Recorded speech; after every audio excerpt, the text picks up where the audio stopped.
రేపు మున్సిపాలిటీలో కూడా మళ్ళీ కారు గుర్తు మీద బీఫామ్ మీద వస్తారా మనోళ్ళు? వస్తే మీరు ఏం చేయాలంటే వాడు సక్కటోడా, వాడు పొడుగు ఉన్నాడా, వాడు పొట్టిగా ఉన్నాడా, ఇవన్నీ చూడకురి.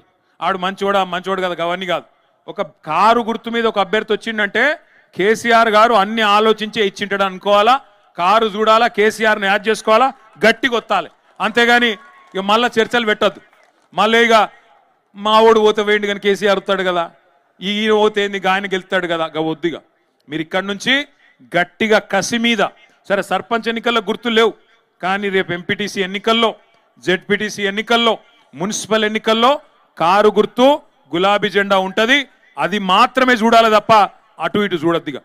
పక్కన మళ్ళా తప్పు చేయరు కదా, గట్టి కొట్లాడదామా? కొట్లాడదాం. రెండో మాట, ఇంకొక మాట నేను విజ్ఞప్తి చేసేది మీకు, దయచేసి ఒకటి గుర్తుపెట్టుకోండి. మీరు మున్సిపల్ ఎన్నికల్లో కనుక గట్టికి కొడితే నాకు తెలిసి రేవంత్ రెడ్డి జిల్లా పరిషత్ ఎన్నిక